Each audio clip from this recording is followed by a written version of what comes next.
Hello, Internet France. I actually recorded this entire video once already and realized that I said now like 5 million times. Now, I am Sixy, and I am a Mythic Plus carry streamer, and I have completed a very large number of Mythic Plus 15 keys.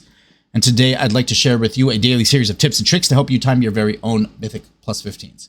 In this series, we'll highlight both areas where my group was successful and where we could have done better in an attempt to help you improve your own gameplay. Today, we will head into Halls of Atonement and look at the second boss of the dungeon, Echelon. In my travels, I have seen this boss messed up a lot. When forming your group, I highly recommend having a druid, a shaman, or a mage. The last two also provide a lust effect, which can be very helpful. This leads me to my first point when fighting Echelon. One of the best strategies for dealing with this boss is having Bloodlust, Heroism, Time Warp, Primal Rage, or if none of those are available to you, Drums of Deathly Ferocity. Now, if you're falling behind on the key, you may have used these abilities on the first boss, but I highly recommend saving it for the second boss, even if that means you only get 2 lusts for the dungeon. Now, the boss is relatively simple. It only has a few abilities. First, Blood Torrent places red poles on the ground. They do a lot of damage if you stand in them, so don't. At the beginning of the fight, they are relatively easy to dodge, but as the fight goes on, it becomes increasingly difficult to position around them.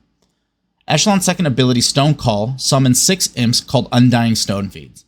These always spawn at the same location around the room. These imps cast an ability called Villainous Bolt. Its tooltip says it has a 40-yard cast range, but I find that the imps will run towards players before starting to cast this ability. When they die, they turn into stone and explode, doing AoE damage, plus their dead body remains on the ground, healing itself while immune to damage. After 30 seconds, if the imp is not destroyed, it will come back to life. This can be a problem because if the first imps are not destroyed, you can become overrun with ads. Or killing the large number of imps simultaneously will cause a large amount of AoE damage and kill your group. Now you might ask me, Sixy, how do I destroy the imps if they're immune to damage? Here's how. Echelon's third and fourth ability are cast at roughly the same time. He places a curse on all members of the group, which slows movement speed, and after 5 seconds it turns the player to stone, stunning them for 3 seconds. At the same time, he casts Stone Shattering Leap on a random player. Stone Shattering Leap does a massive amount of nature damage to the player he lands on, but also destroys the Undying Stone Fiends. On Tyrannical Weak, Stone Shattering Leap does so much damage that it can one-shot undergeared players. It also leaves a dot on that player that deals even more damage.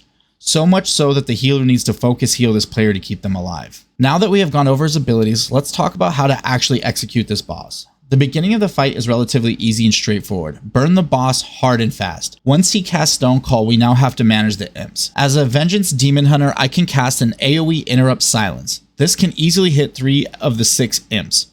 This forces the imps to stop casting Villainous Bolt and makes them come into melee range.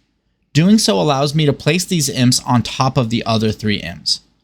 Not only does this make them easier to kill, it allows the player with Stone Shattering Leap to easily hit all of the dead imps. Now, if you don't have a tank Demon Hunter and pass the third set of ads, every class needs to bust out their utility. In order to effectively group up the imps, I recommend interrupting 3 ads on the same side. For example, interrupting the 3 ads on the left allows you to group them up with the ads on the right. Now let's talk about Stone Shattering Leap.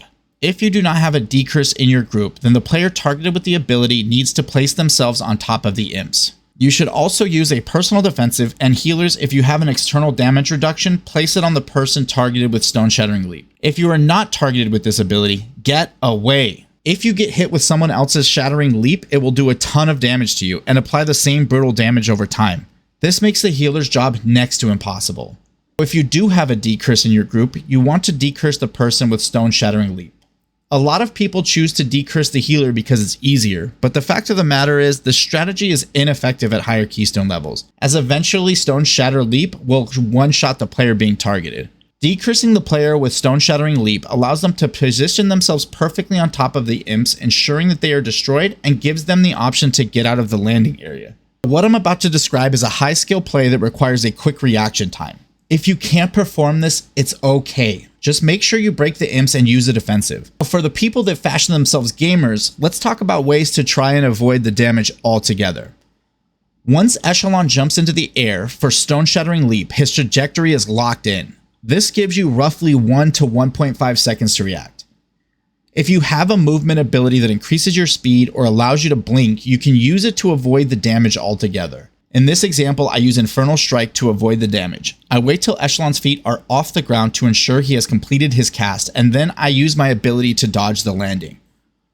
Almost every class can do this. If you time it right, you can use Ghost Wolf, Disengage, Divine Steed, Wild Charge, Heroic Leap, or Intercept, and don't forget the Night Fate or Venthyr Covenant abilities.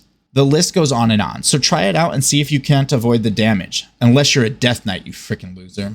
Let's see some clips of times we could have done a little bit better. In this first clip, even though we had 2 decurses, I was not decursed. So despite the ease of getting out of Stone Shattering Leap, I could not. I appropriately placed the leap onto the imps, but my carrier Dread didn't get out of the leap zone in time, and it cost him his life.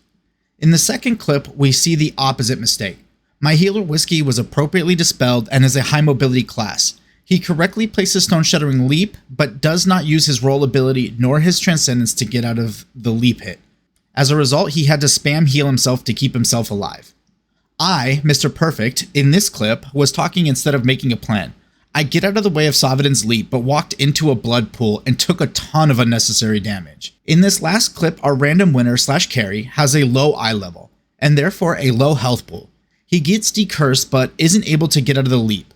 It did a lot of damage to him, and the blood pool finished him off. In this instance, had he used mobility or even just went bear form, he could have lived, but it's okay. We're here to teach, not to judge. This week, Blizzard extended the timer in HOA by an additional minute. I think this was a much needed change, and honestly, more time probably needed to be added. Even with this change, the timer is still really tight. Avoiding damage on Echelon can greatly increase your healer's DPS, and therefore drastically reduce the amount of time you spend in this dungeon. Hopefully my tips in this video have helped you today, and if they did, please drop it a like, and for more content like this, please consider subscribing and turning on notifications. Have a good day!